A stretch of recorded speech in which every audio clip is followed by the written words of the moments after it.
It's like a 24-inch breaker bar to help break those bolts free because they've been in there probably since OEM and they're pretty crusty. So your typical short-handled wrench isn't going to be strong enough. But once you pull those two out, this whole frame comes off. You're also going to get some more brake dust and some more growth. So just be prepared for that with a little, and be able to catch all the garbage down below. Okay, so go ahead and get that frame off, and then we'll take the rotor off. Okay, so now that that frame is off, and really once you break it free, it comes off with really not much of a problem. You've got a 6mm Allen bolt right here, and it's very short.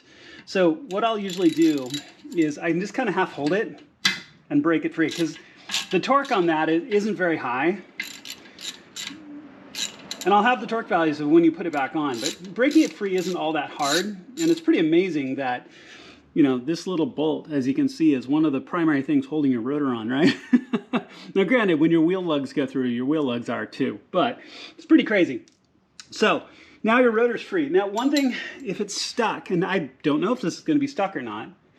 Yep, it's stuck pretty good. Okay, so here's where what I would recommend you'd have is, if you have a rubber mallet, you can just work your way around, because it's just kind of adhered in place from dirt and grime at this point. So you can use a rubber mallet just to bang this free, and then it'll come off.